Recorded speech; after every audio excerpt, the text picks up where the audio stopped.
ఉన్నది అని చెప్పాడు. అంటే లోకానికి ఒక మాదిరి, రోల్ మోడల్ ప్రభువైన యేసుక్రీస్తు. బాప్తిస్మ ఎవరి చేతుల్లో తీసుకోవాలి, ఎలా తీసుకోవాలని యేసు ప్రభు వారు మాదిరి చూపించారు అక్కడ. దేవునికి స్తోత్రం. సరే, అక్కడ ఉన్న చాలామంది ప్రజల్లో ఒక ధీమా ఉంది. ఏంటి ఆ ధీమా అంటే, మేము అబ్రహాము సంతానమైన ప్రజలము. దేవుడు అబ్రహామును పిలిచాడు. అబ్రహాము దేవుని దృష్టిలో నీతిమంతుడిగా ఉన్నాడు. అబ్రహాము దేవుని దృష్టిలో నీతిమంతుడిగా ఉన్నాడు.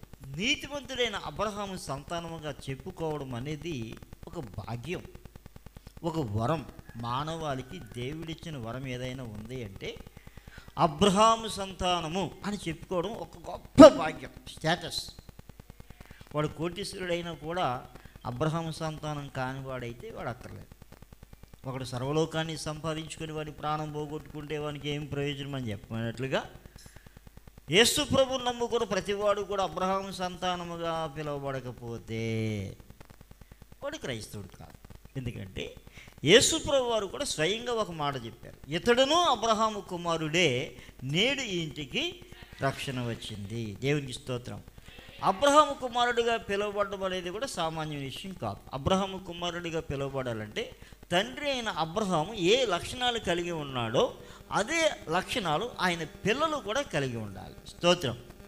కనుక మాదిరికరంగా తీసుకోవాలంటే, అబ్రహాము సంతానంగా ఉండాలంటే అబ్రహాము కలిగిన విశ్వాసం, అబ్రహాము కలిగిన నీతి ఆయన పిల్లలైన వారు కూడా కలిగి ఉండాలి. చూడండి, అబ్రహామును ఆ పిలువబడిన పిలుపు మనం చూస్తే చాలా ఆశ్చర్యకరంగా ఉంటుంది.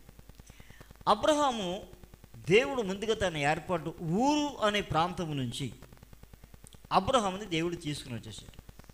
తీసుకుని వచ్చిన తర్వాత ఆయన ఉన్న చోటు నుంచి దేవుడు పిలుస్తున్నాడు, అబ్రహమా అని పిలిచి, నువ్వు లేచి నీ తండ్రి ఇంటి నుంచి, నీ బంధువుల నుంచి, నీ దేశం నుంచి నువ్వు బయటికి రా అని చెప్పాడు. దీని కొరకు అబ్రహాము ఏ ఆలోచన కూడా చేయకుండా బయటకు వచ్చేసాడు. కారణం ఏంటంటే దేవుని పిలుపు మీద అబ్రహామునకున్న గౌరవము ఎంత అంత కాదు. అది ఎంత, ఆ పిలుపుని ఎంత ఘనంగా ఎంచాడు అంటే యోబు మహాశయుడు కూడా ఒక మాట చెప్పాడు. యోబు గ్రంథం 27వ అధ్యాయం 10వ వచనంలో మనం చూసినప్పుడు, యోబు గ్రంథం 27వ అధ్యాయం 10వ వచనం, యోబు గ్రంథం 27:10.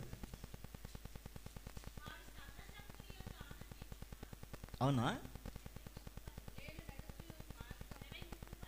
క్షమించాలి, 23:10. నేను నడిచే మార్గం ఆయనకి తెలుసు, ఆయన నన్ను శోధించిన తరువాత నేను సువర్ణం వలె కనబడతాను.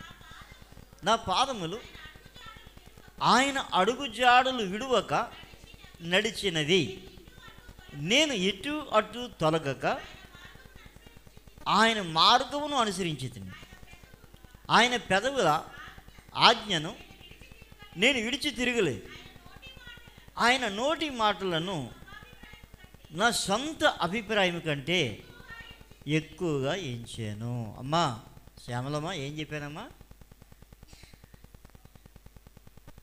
ఏం చెప్పాను అంటున్నాను. చూడండి, నేను ఒక మాట చెప్తాను. నేను ఎక్కడికి వెళ్ళినా, ఏం చేస్తున్నా, ఏ పని చేస్తున్నా, నేను వాక్యం వింటూనే మిగతా పనులు చేస్తాను. అంతేగాని ఆ పని కోసం వాక్యాన్ని మానేయను.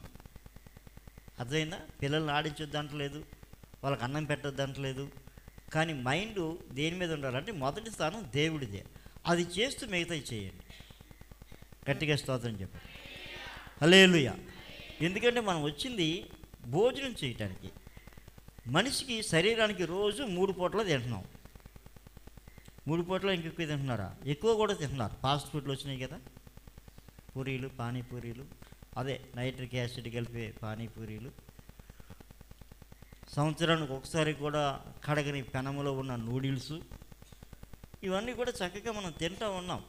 భోజనంతో పెద్ద పని లేకుండా ఇంట్లో అలకొచ్చినా ఏమొచ్చినా అది పార్సిల్ పెట్టుకొని నిన్న మొన్నటి ఫ్రిడ్జ్లో తీసి వేడి చేసి తెచ్చుకొని హ్యాపీగా తింటూ ఉన్నాం.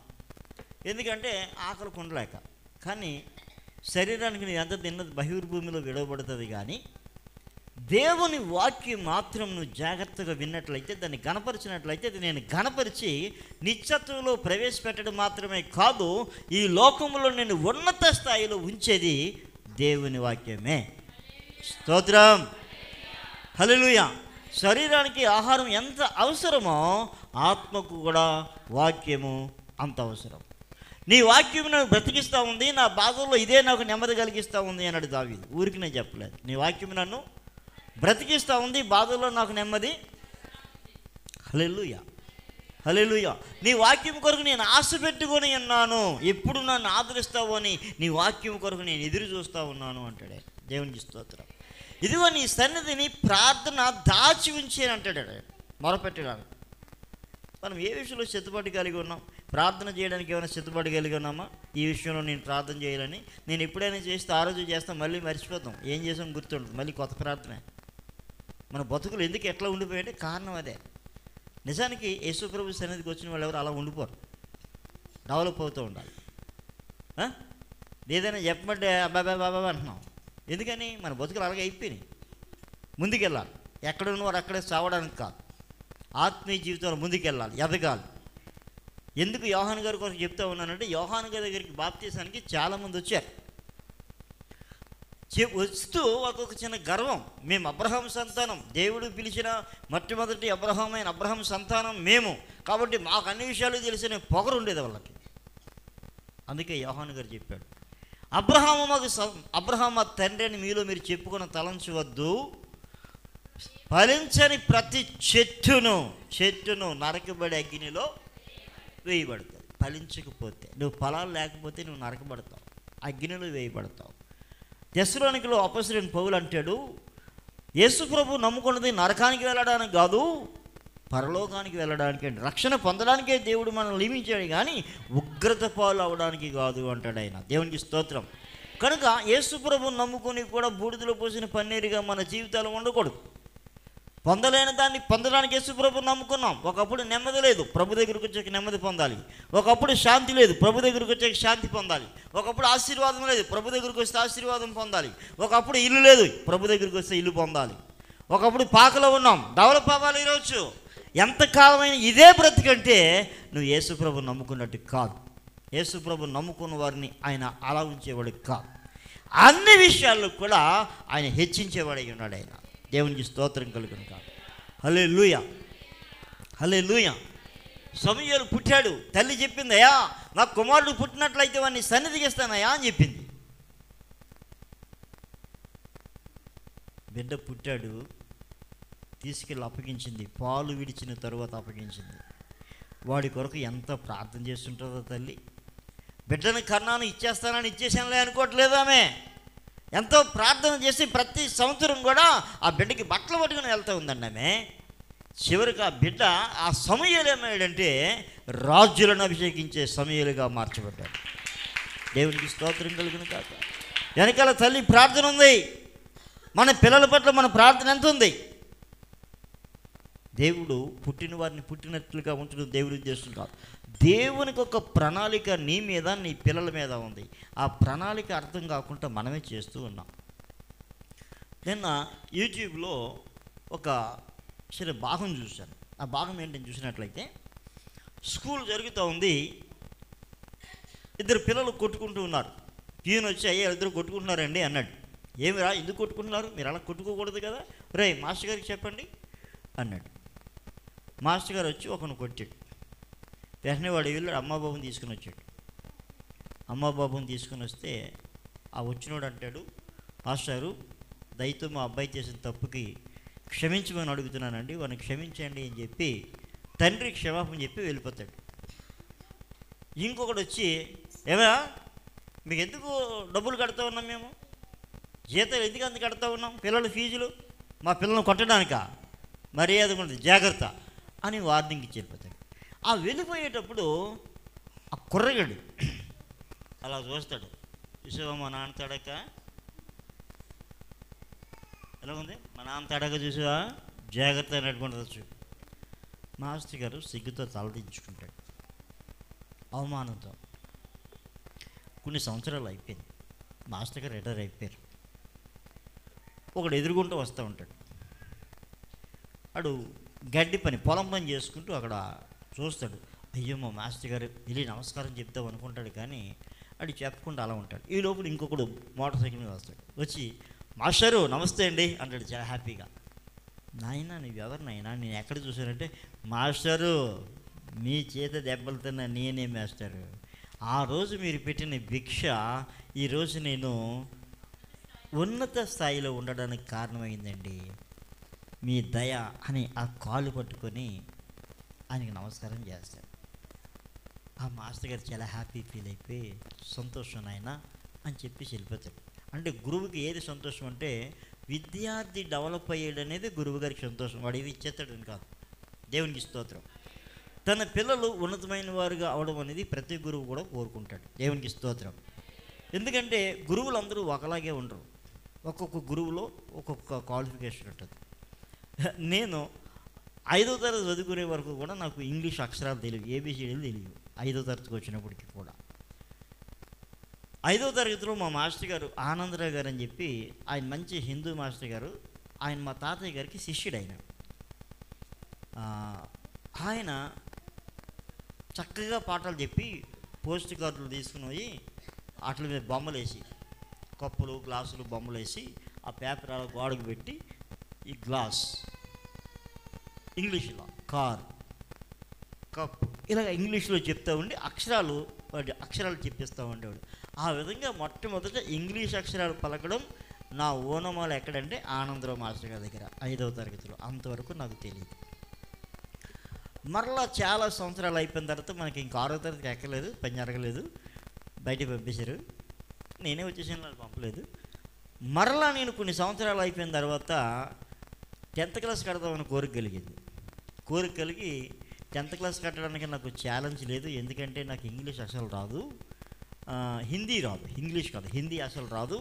కనుక నేను హిందీ నేర్చుకోలేను, చదవలేనని చెప్పి మెట్రికులేషన్ కడదామని చెప్పి ప్లాన్ చేశాను. ప్లాన్ చేసి మాస్టర్ గారికి వెళ్తే మాస్టర్ గారు ఏమన్నాడంటే నన్ను చూసి, ఒరే నువ్వు 6వ తరగతితో కూర్చోరా అన్నాడు. ఎవరితోటి? నా ఫ్రెండ్స్ అందరూ ఇంటర్మీడియట్ చదువుతున్నారు, నన్ను 6వ తరగతిలో కూర్చోమన్నాడు. సరే కూర్చున్నాను. 2 రోజులు అయిపోయింది. 3వ రోజు అన్నాడు నువ్వు 10th క్లాస్ వాళ్ళతో కూర్చో అన్నాడు. 10th క్లాస్ వాళ్ళతో కూర్చున్నాను. 2 రోజులు అయిపోయిన తర్వాత నువ్వు డిగ్రీ వాళ్ళతో కూర్చో అన్నాడు. అక్కడ డిగ్రీ వెళ్తావు. నా చదువు ఏంటి అంటే 0, అది పెద్ద లెక్కలో ఉంది కాదు. మరి డిగ్రీలోకి ఎలా తీసుకుని వెళ్ళాడంటే ఈ మధ్యలో ఇంకొకటి జరిగింది. నేను 5వ తరగతి అక్షరాలు నేర్చుకున్నాను కదా. ఈ నేర్చుకున్న తర్వాత మా గురువు గారి మేనల్లుడు MBBS చేస్తున్నాడు. ఆయన టైప్ రైటింగ్, టైప్లో రైట్ హ్యాండ్ షార్ట్ హ్యాండ్ అని ఉంటుంది. షార్ట్ హ్యాండ్ మీకు తెలుసా? షార్ట్ హ్యాండ్ అంటే తెలుసా? పుట్టి చేయి కాదు, టైపు కూడా కాదు. అది ఎంతమందికి తెలుసు short hand? Medical code, right. ఈ బైబిల్ ఈ పేజీ అంతా కలిసి 5-6 లైన్లు వచ్చేస్తాయి. ఇంత మ్యాటర్ 5-6 లైన్లు వచ్చేస్తాయి. అది వాళ్ళు చెప్పుకుంటూ పోతూ ఉంటాడు బాస్. ఈ అసిస్టెంట్ టకా రాసుకుంటూ వెళ్ళిపోవాలి. చెప్పుకుంటూ పోవడమే. సార్ మళ్ళీ చెప్పండి అన్నాను, కుదరదు. ఇది షార్ట్ హ్యాండ్ తెలిసిన వాళ్ళకి బాగా ఇదవుతుంది. అయితే ఈ MBBS స్టూడెంటు, నేను కుర్రాను కదా, నాతో ఒకసారి ఇంగ్లీష్ చదివించాడు. 5వ తరగతి చదివా. ఇంగ్లీష్ చదివించిన తర్వాత ఎవరైనా నాకు ఉపయోగపడతావని చెప్పి ఆ ఇంగ్లీష్ బుక్ నాకు ఇచ్చి నువ్వు అక్షరాలు చెప్తూ ఉండు, నేను రాసుకుంటూ ఉంటాను అనేవాడు. ఆ విధంగా వాడు నేను చెప్తూ ఉంటే వాడు రాసుకుంటూ ఉండు. వాడు షార్ట్ హ్యాండ్లో రాసేవాడు. వాడు షార్ట్ హ్యాండ్లో రాసింది మరలా ఒరే నేను చెప్తూ ఉంటాను, కరెక్ట్ కాదో చెప్పాను వాడు. మరలా ఆయన దాన్ని చదువుతూ ఉంటే నేను ఇంగ్లీష్ బుక్లో చూసి చెప్పాలి. స్తోత్రం. ఆ విధంగా కొంత స్టడీని మైండ్లోకి ఎక్కింది. ఎందుకంటే మంట. అక్కడి నుంచి నేను 6వ తరగతిలో కూర్చున్నామని సిగ్గుపడలేదు. నన్ను చూసాడు ఆయన. ఎక్కడ తీసుకెళ్ళిపోయాడు? డిగ్రీ వాళ్ళతో కూర్చోపెట్టాడు. అలాగని డిగ్రీ రాయించలేదు. నా స్టడీకి వాళ్ళతో ఉంటే బాగుంటుందని ఆయన నిర్ణయం. అప్పుడు చెప్పాడు నువ్వు 10th రాయి అన్నాడు. నేనా? నువ్వే రాస్తావన్నాడు ఆయన. దేవునికి స్తోత్రం. హిందీ అక్షరాలన్నీ కూడా ఒక్క రాత్రిలో నేర్చుకున్నాను. పదాలు చదవడము నేర్చుకోవడము ఒక్క రోజులోనే జరిగింది.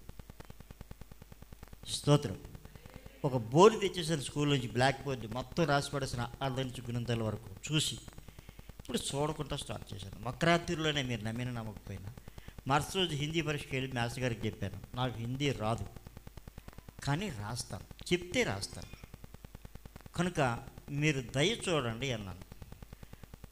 ఆ మాస్టర్ గారి పాపం పుట్టితేలి మాస్టర్ గారిని దయ చూసి ఆయన చెప్పేస్తూ ఉంటే నేను కొన్నిసార్లు స్పీడ్ అయిపోతుంటే పక్క అమ్మాయిని చూశాను. ఆ అమ్మాయి తెలుగులో రాసేస్తుంది, హిందీ ఎక్కడ కూడా అని చెప్పి మొత్తం మీద నేనే కష్టపడి అది చెప్పి నేను రాసుకున్నాను. నాకు ఎన్ఎస్ పిఎస్ మనకి ఏం తెలిస్తే ఎలాంటి పేర్లు ఆర్టిస్ట్ కాంప్లెక్స్లో కూర్చొని నన్ను ఒకడు ఏలకోలం, ఒరే ధ్వని అంటే ఏంట్రా, రకరకాల వేలాకోలం, సరే అవన్నీ పక్కనట్టండి. అయితే ఎంత వేలాకోలం చేసినా ఆడొక మాట చెప్పాడు, ఎన్ఎస్లో పిఎస్లో టేబుల్స్ చదువు. కరెక్ట్గా చేశాను. నవల్స్ చదివినోడికి టేబుల్స్ చదవడం పెద్దదేంటి, బుక్స్ ఏమీ లేవు, అయ్యే చదివేశాను. ఈ లోపల నా బాధ చూసి వీధి లైట్ కింద, మళ్ళీ ఇంట్లో కాదు వీధి లైట్ కింద ఆరుంతైన అమ్మాయి చూసి నేను నీకు నేర్పిస్తానని చెప్పి ఆమె కొన్ని నోట్స్లు ఇచ్చింది. 3 నెలలు చదివాను. మా వీధిలో 10th క్లాస్ నేనే పాస్ అయ్యాను ఎట్ ఏ టైం. స్తోత్రం. తర్వాత కాలేజీకి కూడా వెళ్ళాను. నా అల్లరి భరించలేకపోయారు, నేను బయటకు వచ్చేసాను. స్తోత్రం. నా సర్టిఫికేట్ నా దగ్గర ఉంది ఇప్పుడు. మొన్న మా స్టీఫెన్ గట్టి తెచ్చాడు, ఒక 5 సంవత్సరాల కిందట కాకినాడ నుంచి. కాకినాడ వదిలితే తెచ్చాడు. ఆ సర్టిఫికేట్ చూపిస్తాను కావాలంటే. స్తోత్రం. ఎందుకు ఈ మాటలని చెప్పాను, కారణం ఏంటి, గురువు గారి కోసం. కనుక ఇంగ్లీష్ అనగానే నాకు మొట్టమొదటి అర్థమయ్యే గురువు గారు ఆనందరావు గారు. హల్లెలూయా. రెండో గురుగారు ఎవరంటే చిన్నప్ప. ఈ పేరు విని నవ్వుకునేవాడిని, చిన్నపేట అనుకునేవాడిని. అది క్రిస్టియన్ పేరు అని చెప్పి తర్వాత తెలిసింది. ఆయన ద్వారా నేర్చుకున్నాను. హల్లెలూయా. మూడవ గురువు ఎవడంటే తెలుగు మాస్టర్. ఆయన ఒక పండితుడు, శతావధాని. ఆయన పదాలు బాగా ఆన్సర్ ఇచ్చిన నేనే. దేవునికి స్తోత్రం. ఆ విధంగా నాకు తెలుగు కొంత కవితలు రాయడానికి అవకాశం కుదిరింది. దేవునికి స్తోత్రం కలుగును కాదు. హల్లెలూయా. అంటే విద్యకి తప్పనిసరిగా గురువు అనేవాడు ఉండాలి. అందుకే దైవోపదేశం, ఉపదేశం లేని ఎడల జనులు కట్టులేక తిరుగుతారు అంటాడు. గురుపదేశం అనేది చాలా ఇంపార్టెంట్. మన గురువు గారు ఎవరంటే ప్రభువైన యేసుక్రీస్తు. యేసుక్రీస్తు ఉపదేశాన్ని అనుసరించిన వాడు ఎవరు అంటే అబ్రాము. అబ్రాము ఉపదేశాన్ని అనుసరించి ఉపదేశానుసారముగా బయటకు వచ్చేసి ఆయన చెప్పిన కార్యాన్ని పూర్తి చేశాడు. కనుక ఈరోజు ఎవరైతే అబ్రహాము కలిగిన గుణాన్ని కలిగి ఉంటారో వారు అబ్రహాం సంతానం అయి ఉన్నారు. అబ్రహాము కలిగిన గుణగానాలే లేకుండా నేను క్రైస్తవుని అబ్రహాము సంతానము అంటే కాలు పీకి వరకు తంతాడైన. స్తోత్రం. హల్లెలూయా. కాబట్టి ఎవరు అబ్రహాము సంతానం అంటే అబ్రహాము కలిగిన గుణగణాలు మనం కూడా కలిగి ఉండాలి. ఆయన విశ్వాసాన్ని, ఆయన త్యాగాన్ని, ఆయన అప్పగింపుని, ఆయన నమ్మకత్వాన్ని ఇవన్నీ కలిగి ఉండాలి. స్తోత్రం. ఇవన్నీ కలిగి లేకుండా మాది కూడా అబ్రహాం వంశమే అని మాట్లాడితే ఇక్కడ చెప్పాడు. ఏమన్నాడైనా, మీలో మీరు అబ్రహాము సంతానం అని చెప్పవద్దు, దేవుడు ఈ రాళ్ల వలన కూడా అబ్రహామునకు సంతానాన్ని కలుగు చేయగలడు అని మీతో చెప్తున్నాను. మీరు ఫలించకపోతే ఇగో ఇప్పుడే గొడ్డలి చెట్ల వేరిన ఉంచబడింది. చెట్ల మొక్కల మీరు చెట్లే. గత 25 సంవత్సరాలకి నాకంటే సీనియర్లు ఉన్నారు. మీరు శ్యామలమ్మ నాకంటే సీనియర్. ఎప్పుడు నరికెత్తాడు ఆయన. ఈ పాటికి సేవ చేయాలి ఆవిడ. ఇంకా ఆవిడకి రక్షణ అంటే తెలియట్లేదు, వాక్యం అంటే అర్థం కావట్లేదు. జ్యోతమ్మ కూడా సీనియరే. స్తోత్రం. చాలామంది సీనియర్లు ఉన్నారు ఇక్కడ. నాకంటే ముందుగా మీ అందరికీ వాక్యం తెలుసు. స్తోత్రం చెప్పండి. హల్లెలూయా, హల్లెలూయా. ఫలించని ప్రతి చెట్టు నరికేస్తాడనే భయమే నాలో బయలుదేరి దేవుని వాక్యం నేర్చుకోవడానికి సహాయం చేసింది. మారు మనసు అక్కర్లేని 99 మంది నీతిమంతుల కంటే మారు మనసు పొంది ఒక పాపి విషయమై పరలోకమందు సంతోషం కలుగునని దేవుడు చెప్పాడు. కనుక తప్పనిసరిగా దేవుని సన్నిధానానికి వచ్చిన మనము నేర్చుకోవాలి, కసితో నేర్చుకోవాలి. లోకంలో ఉన్నప్పుడు ఏదో చెత్త నేర్చుకున్నాం, కానీ యేసయ్య సన్నిధానానికి వచ్చిన తర్వాత ఆయన వాక్యం నేర్చుకోవాలి, మారు మనసు నేర్చుకోవాలి, పరిశుద్ధాత్మ పొందడం నేర్చుకోవాలి, మర్యాద నేర్చుకోవాలి, ప్రేమ నేర్చుకోవాలి. ఇవన్నీ నేర్చుకోవాల్సినవి చాలా ఉన్నాయి. కానీ సోమరిపోతలు కాంగు కొట్టడం రాదు, గంజిరి కొట్టడం రాదు, వస్తున్నారు పోతున్నారు. జీవితంలో దర్శనమైన బతుకుతూ ఉన్నారు. ఆ బతుకు అర్థం ఏమిటి అసలు? చిన్నపిల్లలు కంజీరు కొడుతూ ఉన్నారు, కాంగ్ కొడుతున్నారు, సిగ్గేయట్లేదా? నేను నేర్చుకోవాలని తలంపు రావట్లేదా? ఏం బ్రతుకులు అది? దేవుని కొరకు ఉపయోగపడలేని బ్రతుకులు ఏం బ్రతుకులు అండి అది? మన జీవితం యేసు ప్రభు దగ్గరికి రావడమే భాగ్యం. ఆయన దగ్గరికి వచ్చిన తర్వాత ప్రభువా నన్ను వాడుకోండి ప్రభువా అని అడగాలి. ఆయన చేతులు వాడబడడం అంటే సామాన్యమండి. ఒక కలెక్టర్ గారి దగ్గర పనిచేయడమో, ఒక ఎమ్మెల్యే దగ్గర పనిచేయడమో గొప్పగా భావిస్తామే. దేవుని సన్నిధానంలో దేవుని వాయిద్యాలు నేర్చుకుంటే దేవుని దగ్గర పనిచేయడం అండి. దేవుని సువార్త ప్రకటించడం అంటే దేవుని పని చేయడం అండి. ఈ భాగ్యాన్ని వదిలేసి అక్కడెక్కడ వాలీబాల్ కోర్టులోనో, సెటిల్మెంట్ కోర్టులోనో, బేవర్స్ కలితే ప్యాకెట్లోనో బతుకు. మనం ఎవరమండి? పిలువబడిన వారం, ఏర్పరచబడిన వారం, రాజులైన యాజక సమూహం అన్నాడు ఆయన. దేవునికి స్తోత్రం. ఈ విషయాలు గుర్తుంచుకోండి. నువ్వు క్రైస్తవుడు అంటే క్రైస్తవుడే కాదు. ఆశ్చర్యకరమైన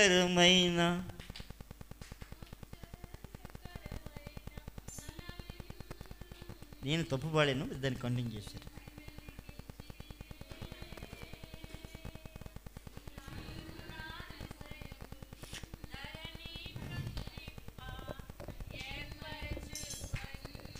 లాగండి లాగండి.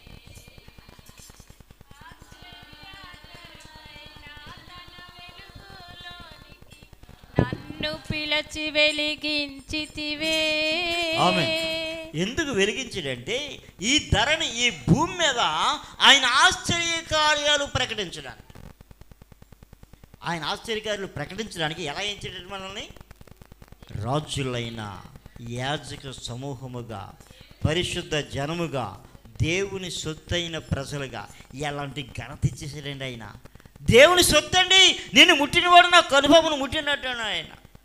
ఇలాంటి ఘనత మనకిస్తే ఘనత అర్థం కాక పెంట కోసం పాకులాడుతూ ఉన్నాం. ఈ ఘనమైన దేవుడు మనకిస్తున్న ఘనతను కనుక మనం అర్థం చేసుకున్నట్లయితే, ప్రభువా నీ కొరకు నన్ను ఏం చేయమంటావు? What can I do for you? నన్ను నీ కొరకు ఏం చేయమంటావు ప్రభువా?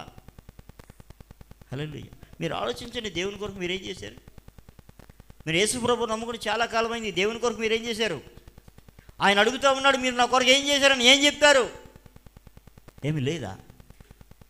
ఏమి చేయలేదా? అడుగుతాడు ఆయన. నేను లెక్క అడుగుతాడు. ఒకరోజు చూపిస్తాడు నీకు. మేనే టేకిల్ ఓపార్సిన్. నిన్ను చూస్తే నువ్వు తక్కువగా కనబడ్డావంటే ఏమైపోతావు? ఆలోచించేయండి. ఆయన మనల్ని రాజులైన యాజక సమూహంగా ఏర్పాటు చేశాడు. దేవుని సొత్తైన ప్రజలు. ఎంత సమయం ఉంటే అంత సమయం నేర్చుకోవడానికి ఉపయోగించాలి. కంజరి వాయించడం, కాంగు యవనస్తులండి. మీకు ఎవరికి వస్తుందండి? నేను ఒక మాస్టర్ గారిని తీసుకొచ్చాను, రాజారత్నం. మా వాడు కాంగు వాయిస్తాడు, చూడరా బాబు ఎలా ఉందో చెప్పురా అంటే, ఆడు కొట్టడం చూసి బాగానే ఉంది, కొన్ని స్టెప్పులు వాడు చూపించమన్నాడు. వీడికి అర్థం కాలేదు. అంటే లేనా చెప్పినట్టుగా వాయించేస్తున్నాడు, కానీ ఆ స్టెప్పుల పేరు వీడికి తెలియదు. కానీ వీడు వాయించడం ఆయన చూసి అన్నాడు, వీడు తప్పనిసరిగా నేను తయారు చేస్తాను, నా దగ్గరికి పంపించండి అన్నాడు. వారానికి 2 సార్లు. లేదంటే వాడే ఇక్కడికి వస్తానన్నాడు. నేర్చుకునే వాళ్ళు ఉంటే నేనే వచ్చే క్లాసు డబ్బులు తీసుకుంటూ వస్తామా? ఊరికే చెప్పరు, వాళ్ళు వచ్చి నేర్పిస్తారట. నేర్చుకునే వాళ్ళు ఉంటే దేవునికి స్తోత్రం చెప్తారు. హల్లెలూయా. ఫ్రీగా నేర్పిస్తారంటే నేర్చుకోలేని దౌర్భాగ్యం ఉన్నప్పుడు డబ్బులు పెట్టి ఎవరు నేర్చుకుంటాడు? స్తోత్రం. గొడ్డలి చెట్ల వేరున ఉంచబడింది, ఫలించిన ప్రతి చెట్టు నరకబడి అగ్నిలో వేయబడి. కాబట్టి అబ్రహాము సంతానం అని ఎవరు కూడా మాట్లాడొద్దు. మనం మారు మనసు పొందకపోతే డేంజర్. మీరు మారు మనసు పొందని అలాగే నశిస్తారు అన్నాడు. ఈరోజు మన జీవితంలో చెయ్యి కొంచెం పొడవైతే ఇలా వెనకేస్తున్నాం, ఆడోళ్ళు మగోళ్ళు కూడా. కానీ మనిషి ఎంత ఎదుగుతూ ఉంటాడో అంతగా తగ్గుతూ ఉండాలి. అంతగా ఎంగిలాకులా ఉండకూడదు. ఎంగిలాకి ఏం చేస్తాట? అన్నీ నాకు ఎంత జ్ఞానం ఉంట, ఏమో అత్తపాటు నోట్లో ఏలు కోసేస్తాను. నీ అలవాటు మిగతా వాళ్ళకి వచ్చింది, కోసేస్తాను ఏళ్ళు ఈసారి. స్తోత్రం. హల్లెలూయా. కనుక ఎంగిరాకులా ఉండదు. అన్నీ కలిగినప్పటికీ కూడా లోపలి ఉండడం నేర్చుకోవాలి. అప్పుడు మన జీవితాల్లో దేవుడు దీవిస్తాడు. అది ఎలా ఉంటుందో మీకు ఒక ఎగ్జాంపుల్ చూపిస్తాను. బైబిల్ గ్రంథంలో ఎస్తేర్ అనే ఒక గ్రంథం ఉంది. ఎస్తేర్ అనే మాటకు అర్థము ఏంటమ్మా? నక్షత్రము. నక్షత్రం అంటే ఈ కంటికి కనపడే ఆ నక్షత్రం కాదు, కానీ ఈ నక్షత్రానికి మరొక మాట చెప్పాడు ఆయన, బుద్ధిమంతులైతే అన్నాడు. బుద్ధిమంతులైతే అంటే ఈ బుద్ధిమంతు అంటే బుద్ధి రావాలి, బుద్ధి కలిగిన వాళ్ళు అయి ఉండాలి. మారు మనసు పొందితేనే బుద్ధి వస్తుంది, మారు మనసు పొందకపోతే బుద్ధి రాదు. బుద్ధిమంతులైతే ఆకాశంలో కనబడే జ్యోతులను పోలిన వారుగా ఉంటారు అన్నాడు ఆయన. ఎవరిని? బుద్ధిమంతుల్ని. ఆకాశంలో కనపడే జ్యోతులుగా. ఆ జ్యోతికి మరొక పేరు ఏంటంటే నక్షత్రం. హల్లెలూయా. నక్షత్రం అనే మాటకు అర్థం ఏంటంటే ఎస్తేరు. నక్షత్రం అంటే ఎస్తేరు. ఎస్తేరు అనే మాటకు అర్థము నక్షత్రము. స్తోత్రం. ఇక్కడ బైబిల్లో ఒక ఎస్తేరు ఉందండి. ఈ ఎస్తేరుకి తల్లిదండ్రులు చనిపోయారు. అన్నయ్య అంటే పెదనాయన కొడుకు అన్నయ్య ఈ అమ్మాయిని కొంతకాలం చూశాడు. తల్లిదండ్రులు చనిపోయిన తర్వాత ఆయన దత్తత తీసుకొని కూతురిగా చేసుకున్నాడు. తండ్రి అడుగుజాడలో నడుస్తూ ఉంది ఎస్తేరు. తండ్రి అడుగుజాడలో నడుస్తూ ఉంది. ఒకనొక దినమున ఒక ప్రాబ్లం వచ్చింది.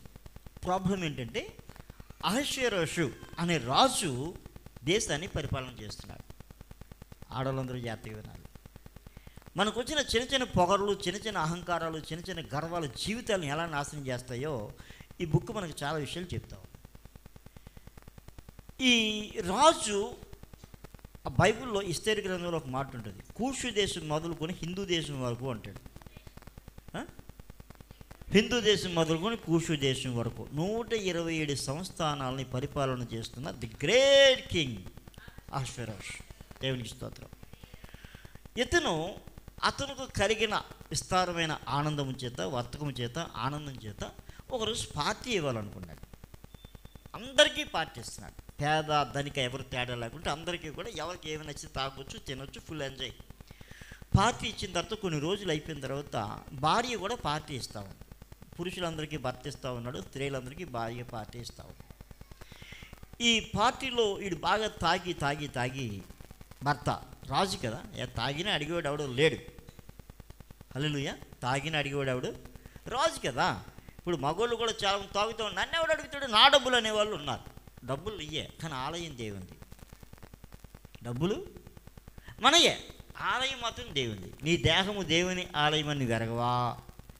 ఎవడైనా నా ఆలయం పాడు చేస్తే నేను వారిని, అంటే ఆలయం ఎవరిది? దేవుంది. డబ్బులు ఎవరివి? అంటే మన డబ్బులు మనయని దేవుని ఆలయాన్ని పాడు చేద్దామా? సీరియలు, సినిమాలు, అబద్ధాలు చూసేద్దామా? నోటుకు వచ్చినట్టు మాట్లాడేద్దామా? నోటుకు వచ్చి తిందామా? ఏం పడితే అది తినకూడదట. దేవుని ఆలయాన్ని ఏది పడితే తినేసి పాడు చేయకూడదట. స్తోత్రం. సరే, వీడు మందు ఎక్కువైపోయి వీడికి ఒక ఆలోచన కలిగింది, మా యావుని అందరికీ పరిచయం చేద్దామని. మా యావుని అందరికీ పరిచయం చేయాలని కోరికలు. ఎందుకంటే అందగత్తే. భార్య అందం భర్త మాత్రమే చూడాలి. వీడికేం పోయి కలుస్తుందని మందు ఎక్కువయ్యి మా యావుని అందరూ చూడాలి, గర్వంగా ఫీల్ అవుదామని చెప్పి ఆయన నిర్ణయించుకొని ఆ లావుని తీసుకురావడానికి 7 ఆడమగ కానివని పంపించాడు. 7 ఏమంటారు వాళ్ళని? నపుంసకుడు. హల్లెలూయా. వీళ్ళ పని కూడా ఎప్పుడు ఉంటుంది.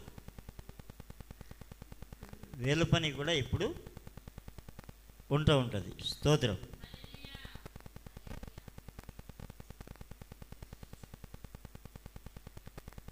ఏడుగురిని పంపిస్తే ఆవిడికి కొంచెం కోపం వచ్చింది. నేను ఒక ఆడదాన్ని దగ్గరికి ఆడవాళ్ళని పంపించవచ్చు కదా, ఈ ఉద్యోగులు ఎందుకు, ఈవిడ కూడా మన దగ్గర ఉంటుంది, ఇప్పుడు పార్టీ ఇస్తుంది కదా అని చెప్పి నేను రాను అంది. నేను ఎవరి మాట ధిక్కరించింది? ఎవరి మాట? భర్త మాట. అటు లోకానికి రాజు అని పెళ్ళానికి మొగుడే. లోకంలో గొప్ప చెప్పుకోవచ్చు, కానీ పెళ్ళానికి మాత్రం నోరు మీయాలి, కూర్చోంటే కూర్చోవాలి. స్తోత్రం. చాలామంది ఆడవాళ్ళు అలాగే ఉంచాలని చూస్తారు, కూర్చో అంటే కూర్చోవాలని చూస్తారు. హల్లెలూయా. సరే, ఈ ఇళ్ళలో కూడా నేను రానని చెప్పాను. తాగినోడు కిక్కు ఊరికనే ఉంటుందా? వాడికి తిక్కలేసిపోయింది. తెక్కులు వేసిపోయిపోయాడు, సలహాలు అడుగుతున్నాడు పనికిమాల వాళ్ళని. ఎవరిని? తాగుబోతే ఎవరిని సలహాలు అడుగుతాడు? తాగుబోతుల్లో అడుగుతాడు. ఇప్పుడు ఈ తాగుబోతుల్లో ఒకడికి వచ్చి మంట వచ్చి, మహారాజా ఇది మీకు జరిగిన అవమానం కాదు, మా మగవాళ్ళందరికీ జరిగింది అన్నాడు. ఏ ఇవాళ మీ ఆవిడ మీరు కొబ్బరిడితే రానుంది, ఇగో రాణి గారే కాదంది నువ్వెంత అయ్యాను నా పిల్లం అంటది. అప్పుడు మగవాళ్ళందరికీ అవమానం అవుతుందండి. మరి ఏం చేద్దాం? రాణిగారిని పక్క తీసేయండి. రాణిగారిని రే ప్రమాణం ఏమని చేసావురా, ఇంకా ఎన్ని అవుతుంది పక్కకు తోసేయండి. మరి ఇప్పుడు పిల్లం కొత్తవని ఏర్పాటు చేద్దామండి. మీరు రాజుగారు కదా. స్తోత్రం. కొత్త భార్య సరే, మత్తులో ఉన్నాడు, మామూలుగా ఉంటే వేరే మత్తులో ఉన్నాడు. సరే సక్సెస్ గ్రాంట్ చేయి, మీ ఆలోచన ఓకే అన్నాడు. ఓకే అన్న తర్వాత ఇప్పుడు అమ్మగారి పక్క వెళ్ళిపోయింది, తగిలేశారు, దేశ బహిష్కరణ అయిపోయింది. ఏం తప్పు చేసింది? ఆమె కూడా ఆత్మాభిమానం కలిగిందే, ఆవిడ కూడా. కానీ కొంచెం ఆలోచిస్తే బాగుండేది, ఆలోచించలేదు. సరే దేశ బహిష్కరణ అయిపోయింది. ఎవరు ఎవరు ఎవరు ఎవరు పొజిషన్ ఎట్టి?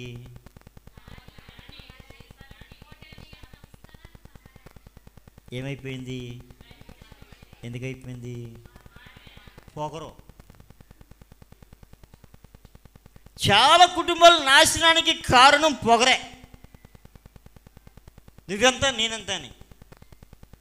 సరే రాజుగారికి మత్తిరిగిపోయింది. రాజుగారికి మత్తిరిగిపోయింది. రే మా ఆవిని పిల్ల, మీ ఆవిడ ఎక్కడుంది? ఎప్పుడు దయచేశారు. హల్లెలూయా. మరి ఇప్పుడు ఎలాగా?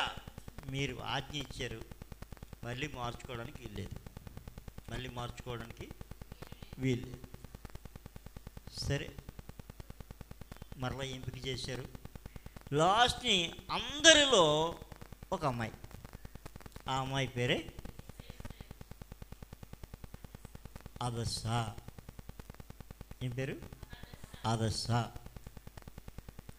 ఈ అదస్సా ఎలాంటిదంటే తండ్రి పెంపకంలో పెరిగిన పిల్ల. అన్నయ్య తండ్రిగా మారి పెంచాడు. ఎలా పెంచాడంటే దేవుని పట్ల భయముతో భక్తితో పెంచాడు, పెద్దల పట్ల వినయ విధేయతలతో పెంచాడు, ఆమె చూడగానే ఎవరికైనా దయ కలిగేలా పెంచాడు. మనం కూడా పిల్లల్ని పెంచుతున్నాం. ఎలా పెంచుతున్నామో చూడండి ఒకసారి. అడిగిందల్లా కొనిచ్చినట్టుగా పెంచుతా ఉన్నామా, లేకపోతే ప్రతిదానికి దేవుని చూపిస్తూ ఉన్నామా? ఈరోజు ఒక్కొక్క తల్లిదండ్రులు చూస్తూ ఉంటే పిల్లలకు కొనిచ్చే ఫోన్లు 25,000, 50,000, ₹1,00,000 వాళ్ళు నేలకేసి కొడితే అదంతా బుక్ అయిపోయింది. అయినప్పటికీ లెక్కలేదు, డబ్బులు ఉన్నాయి అంటే వీళ్ళు బతుకులో వీళ్ళకి ఏం అలవాటు చేస్తున్నారంటే పొగరు అలవాటు చేస్తూ ఉన్నారు. స్తోత్రం. కానీ మొర్దెకై పిల్లలకి మర్యాద అలవాటు చేశాడు. ఈమె కూడా రాజస్థానానికి తీసుకుని పోబడింది. అందరికీ దయ కలిగింది. ఈమెకి కూడా ట్రైనింగ్ అయిపోయింది. అక్కడ రాజుగారి దగ్గరికి వెళ్ళింది. రాజుగారి దగ్గరికి వెళ్ళింది. అక్కడ ఏంటంటే రాజు దగ్గరికి వెళ్ళిన తర్వాత రాజు ఎంపిక చేస్తే ఆమె రాణిగా మార్చబడుతుంది. చాలామంది వెళ్ళారు. 7 నెలల తర్వాత ఈవిడ వెళ్ళింది. ఈవిడ వెళ్ళిన తర్వాత రాజు అంటాడు రాణి అని పిలిచి ఆమెకి కిరీటాన్ని పెట్టాడు. చప్పట్లు కూడా దేవుని కనుక. ఇక్కడ మనం విషయం చూద్దాం. వెళ్ళిన వాళ్ళందరూ కూడా ఎవరు ఏం కావాలంటే ఆభరణాలు ఇస్తారు, ఏం కావాలంటే ఆభరణాలు అవి ఇస్తారు. కానీ వస్తీ ఏం కోరుకుందని క్షమించాలి, అదస్స ఏం కోరుకుందంటే ఆమెను ఎవరైతే లీడర్గా ఉండి వాళ్ళని తయారు చేస్తూ ఉన్నాడో ఆయన ఏ అలంకరణ చెప్పాడో దాని ప్రకారంగా లోబడింది. కానీ ఎగస్ట్రా ఏమీ కోరలేదు. ఆయన ఎవరుగా ఉన్నాడంటే ఆయన పరిశుద్ధాత్మకు సూచనగా ఉన్నాడు. అంటే పరిశుద్ధాత్ముడు చెప్పిన ప్రకారంగానే ఆమె ఉంది తప్ప ఇక్కడ బంగారం ఉంది, వెండి ఉంది, వజ్రాలు ఉన్నాయి, ముత్యాలు ఉన్నాయి, వేటి జోలికి వెళ్ళలేదు. రాణి పొజిషన్కి వెళుతున్న ఆమె ఏమడిగినా ఇస్తారు కానీ ఆమె వేటికి లోబడలేదు. నేను రాజును సాటిస్ఫై చేయాలని కూడా లేదు, దేవుని చిత్తము నా జీవితంలో జరగాలని స్తోత్రం. ఇప్పుడు ఈమె వెళ్ళిన ఇంత సింపుల్ అలంకరణపై అయినప్పటికీ కూడా రాజు ఆమెని రాణిగా చేశాడు. ఇప్పుడు చప్పట్లు కొట్టాడు. ఇప్పుడు పెంచిన తండ్రికి ఈ అమ్మాయికి ఏ సంబంధం లేదు. అల్లుడి గారు మా రాజుగారు అని చెప్పడానికి ఇతనికి అధికారం లేదు. ఎంత దౌర్భాగ్యం చూడండి. స్తోత్రం. అయితే ఇప్పుడు రాణి ఏం చేయొచ్చు? ఆడితో నాకు పని లేదు. ఆడేం పెళ్లి చేశాడా, బంగారం ఏమైనా నెట్టాడా, వెండి ఏమైనా నెట్టాడా, ఆడితే నాకు పని ఏంటి, ఆయన ఆఫ్టర్ ఆల్ అనుకోవచ్చు, మనమైతే అనుకుంటాం. స్తోత్రం. కానీ అనుకోలేదు. ఆమె రాజు కొలువులోకి వెళ్ళినప్పటికీ కూడా మొర్దెకై చిత్తమే ఆమె చేస్తాం. మొర్దెకై చిత్తమే ఆమె చేస్తాం. స్తోత్రం. అంటే స్థితి మారిపోయింది, అంతస్తు మారిపోయింది, టాప్ రేంజ్లోకి వెళ్ళిపోయింది. వినికిడి మాత్రం ఏమి విన్నదో చిన్నప్పుడు అదే వింటా ఉంది. ఎవరితో ఉందో అతని మాటలు వింటాం. ఒకసారి మనం ఆలోచించేద్దాం. మన స్థితి 1,00,000 నుంచి ఒక 25,00,000కి వెళ్తే, డైరెక్ట్గానే మాట్లాడుతున్నాను, 25,00,000కి వెళ్తే ఎలా ఉంటుంది ఆలోచించండి. ఎంత వద్దు? 25,00,000. 25,00,000 అంటే చాలా ఆఫ్టర్ ఆల్ ఈరోజు. అసలు నేను కనబడతానంటవా? అదస్సా చెప్పమ్మా, నేను కనబడతానా? పొట్టిగా ఉండేవాడు అయినా మా ఇంటికి వచ్చి ప్రార్థన చేసేవాడు. అప్పుడప్పుడు మా ఇంటికి వచ్చి నేను 50 రూపాయలు 50 రూపాయలు కానికి ఇచ్చేదాన్ని. ఆయననా? ఆయనే.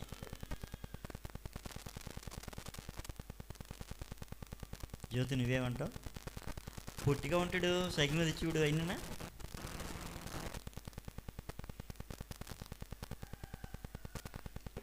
ఓ ఆయన ఆ ముంజేపులు అడుగు మీద ప్రార్థన ఇట్టేవాడు. గార జ్యోతి అంటది. జ్యోతి అంటది మా ఆరికి మీద ఉండేవాడండి బాబాయ్. కృప అంటది అప్పుడే తిట్టివాడు ఆయన. ఆడి బుద్ధి బాగలేదు ఇప్పటికైనా ఆవిడంటది. మేరీ అంటది అందుకే నా కూతురులతో ఇక్కడ ఉంచుకుంటా దూరంగా తరిమేశాను. ఆ పొట్టుడేనా, ఆ అమ్మవాడు ఇలాంటివాడా, నాకు తెలిసాడు సార్. అంటే రేంజ్ పెరిగితే చెప్తున్నాను. స్తోత్రం. చెప్పండి, పర్లేదు, అదే చెప్పండి అమ్మా. మాకు స్రవంతి కూర్చోనుకున్నాను. ఆడ నా పెళ్ళయిన దగ్గర నుంచి కొన్నాళ్ళు బాగానే ఉన్నాడు. అక్కడ ఎప్పుడు తిట్టడమే, నీ పడుకున్నా తిట్టడమే, కలుపుతో తిట్టడమే, ఇదే పని ఆయనకి. ఏమండి, నేను పడుకున్నావు లేకపోతే నన్ను తిట్టారు తెలుసు ఒకలో. ఒక ఆవిడ జీవరత్నమైన ఒక ఆవిడ 105 సంవత్సరాలు. బాబు మీరు వాక్యం చెప్పాలని కూర్చుంది. నేను వాక్యం చెప్తున్నాను. ఆ చర్చిలో వేరే పాస్టర్ గారు వాక్యం చెప్పాడు. చెప్తూ ఉంటే ఆయన తరిమేసి నాకు ఇచ్చారు. ఆవిడ నువ్వే వాక్యం చెప్పాలంది. ఆ పాస్టర్ గారు కోడళ్ళు ఇద్దరు ఆ తలుపాను అలా తలుపు దగ్గర కూర్చుని గేట్ దగ్గర అయిపోతే పారిపోతాం అన్నట్టు అయిపోయింది. కూర్చొని అనివాడు, ఏయ్ బుద్ధి లేదా మీకు అనివ్వండి. వాళ్ళు మా ఇంట్లో పెట్టేసుకున్నారండి. వైడేరియం మా ఇంట్లో పెట్టేసుకున్నారు వాళ్ళు. మేము పాస్టర్ గారి కోడలు మమ్మల్ని లేపుతున్నాను కూడా ఈ సంగతి చెప్తాం అనుకున్నారు. అనుకొని ఈ పాత పాస్టర్ గారు పోయిన పాస్టర్ గారు వచ్చి ఆలోచిస్తున్నాడు నేను ఎలా తరివేయాలా అని. ఆడికి విషయం తెలిసిందో ఏంటో నాకు తెలియదు కానీ వీళ్ళు వాళ్ళ కాలు పట్టేసాడు. అమ్మా నాకు కడుపు కొట్టుకోండి అమ్మా, మీ మీదే బతికేవాడిని అంటే వాళ్ళకి ఐడియా వచ్చింది. ఈడైతే మనకి ఏ గొడవ ఉండదు. ఎవరు మన కాళ్ళు పట్టుకుని వాడైతే మనకి ఏ గొడవ ఉండదు అని చెప్పి నాకు జాగ్రత్తగా కబురెట్టారు. ఏమండి ఆ పాస్టర్ గారు చాలా బాధపడుతున్నారండి. బాధపడితే రప్పించుకోండి, నాకేంటి బాధ, నేను మీకు జీతగానే ఏం కాదు, రప్పించుకున్నాను. స్తోత్రం. వాళ్ళు తర్వాత అనుకున్నారు అమ్మయ్య అనుకున్నారు. ఎందుకు నేను ఉండకూడదు అనుకున్నారు? పడుకున్నామో లేపినందుకు. నువ్వు వాళ్ళకి అనుకోవట్లేదు కదా, ఉండకూడదు అనుకుంటే పోవాలనుకో. ఏమో కొత్త పాస్టర్ గారు వస్తారు, నో ప్రాబ్లం, నేను ఒక్కడే శాశ్వతం కాదు, నేను పోతే ఇంకొకటి వస్తాడు, గట్టిగా స్తోత్రం చెప్తాం, హల్లెలూయా. కానీ మనం మాత్రం అబ్రహాం సంతానంలాగే ఉండాలి. ఈ ఎస్తేరు ఏ స్థితి పెరిగినప్పటికీ కూడా ఆమె తండ్రి మాట వింటుంది. నేను ముగిస్తున్నాను. 4వ అధ్యాయం చూడండి. ఎస్తేరు 4వ అధ్యాయం.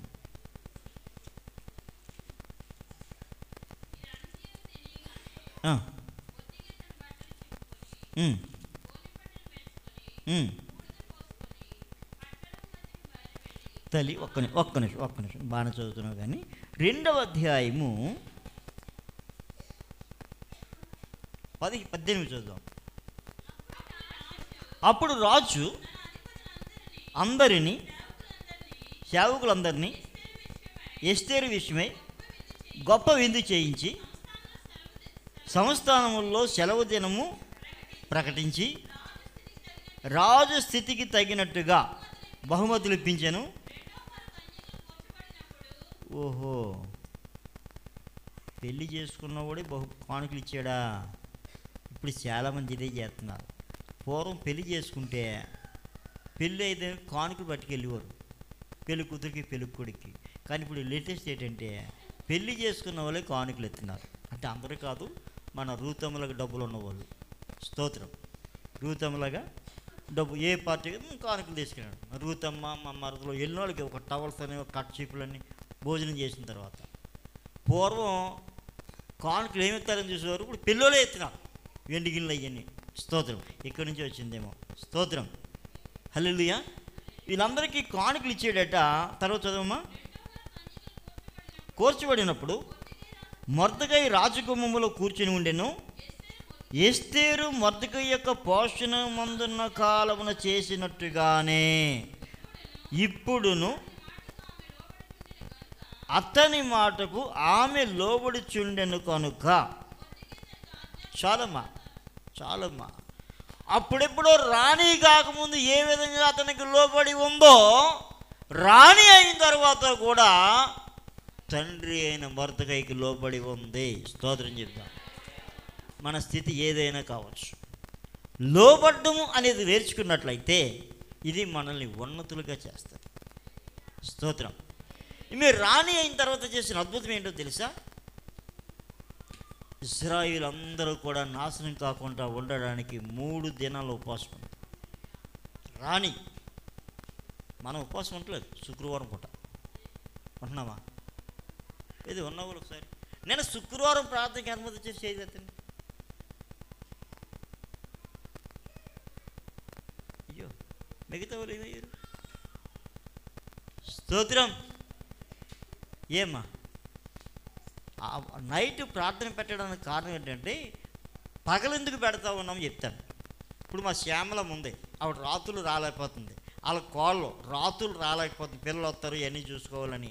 శ్యామలం వాళ్ళ ఆయన చూసుకోవాలా, అందుకని రాత్రులు రాలేకపోతుంది. చాలామంది రాత్రులు రావడానికి ఇబ్బంది, అందుకని పగలు మామూలుగా ప్రార్థన జరుగుతూ ఉంది. నేను లేకపోయినా తల్లి బేబమ్మ చక్కగా నడిపించుకుంటుంది. స్తోత్రం. మరి మిగతా వాళ్ళు వారపు క్రైస్తవులుగా ఉందమ్మా? వారపు క్రైస్తవులుగా అంటే ఆదివారం నాడు మాత్రమే కలుద్దాం అన్నట్టుగా. ఇది కూడా నాశనానికి తొలిమెట్టే. కనుక వారమునకు 2 మార్లు ఉపవాసం అన్నాడు శాస్త్రులు, పరిచయులు. కనీసం మనం 3 దినాలైనా ఉండాలి. మరి శుక్రవారం నైట్ పెట్టినప్పుడు ఎందుకు రావట్లేదు? రాత్రులు పగలు రాలేని వాళ్ళు తప్పనిసరిగా రావాలి. మీరు వస్తారని నమ్ముతా ఉన్నాను. 2 చేతులతో మీ పాదాలు పట్టుకొని చెప్తా ఉన్నాను. రాత్రులు శుక్రవారం నాడు పగలు రాని వాళ్ళు అందరూ కూడా రాత్రులు రెండని మీ కాళ్ళు పట్టుకుని బ్రతిమాడుతున్నాడు యేసు ప్రభు నామంలో. ఎందుకు అంత అవసరం అంటే నీ గురించి నేను లెక్క అప్పగించాలి. హల్లెలూయా. నేను దుఃఖపడ్డాను అంటే అది నీకు శ్రమ. మీకు శ్రమలు రాకుండా ఉండాలంటే మీరు లోబడి ఉండండి. మీ అందరి కాళ్ళకి నమస్కారం. స్తోత్రం.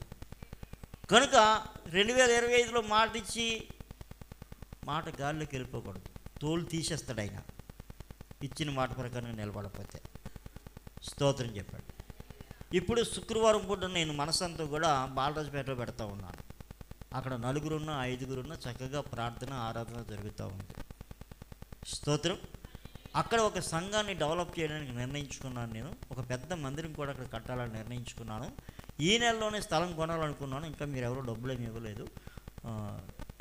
ఇస్తారులేండి, నమ్ముతున్నాను. ఎవరు కేతురా అనుకుంటా, 1,00,000 రూపాయలు ఇద్దాం అనుకుంది. ఇవ్వండి, నో ప్రాబ్లం, పర్లేదు. స్తోత్రం. అయితే మేము ఇవ్వకపోతే కొనమంటే సమస్య లేదు. మీరు ఇచ్చినా ఇవ్వకపోయినా స్థలం మాత్రం కొనడం జరుగుతుంది. ఎందుకంటే ప్రభు నాకు ఆయన గైడెన్స్ ఇచ్చాడంటే జరిగి తీరుతుంది అది. స్తోత్రం. కనుక అక్కడ నేను బాధ్యత తీసుకున్నాను. కనుక ఇక్కడ బేబం వచ్చి చక్కగా ప్రార్థనలు అయ్యి వాక్యం చూసుకుంటున్నారు. పాస్టమ్ గారు రాకపోయినా పాస్టమ్ గారిని కూడా ఇంకో వాడికి తరివేద్దాం అనుకుంటున్నాను. శుక్రవారం పూట, ఆదివారం పూట. స్తోత్రం చెప్పండి. హల్లెలూయా. ప్రతి వారు కూడా ఎవరిని పిలిచిన, ఎవరు చెప్తే వారు ఏం చేయాలి? మేరమా నువ్వు వెళ్ళు అంటే వెళ్ళిపోయి జరిగించాలి. స్తోత్రం. కృపమ్మ నువ్వు వెళ్ళంటే వెళ్ళి జరిగించాలి. సీనియర్లు అందరూ వెళ్ళాలి. స్తోత్రం చెప్తే.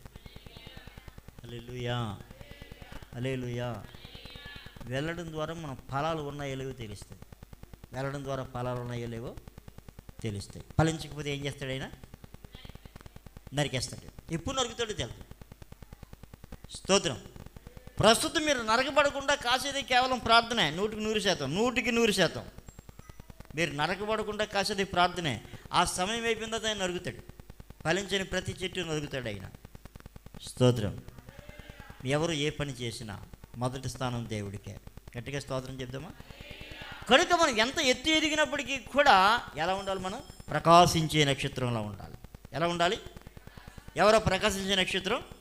ఎస్తేర్. దేవునికి స్తోత్రం. ఎస్తేర్ ఏ రేంజ్లో ఉన్నప్పటికీ కూడా తన హృదయ స్థితి యథార్థంగా ఉంది, లోబడినట్టుగా ఉంది. మరి మనం ఎలా ఉన్నాం? ఒకసారి పరిశీలన చేద్దాం. స్తోత్రం. రాజు కోటలో ఉన్నప్పటికీ కూడా తన తండ్రి ఒక పేదవాడు మర్దకై ఆయన గౌరవిస్తూ ఉంది.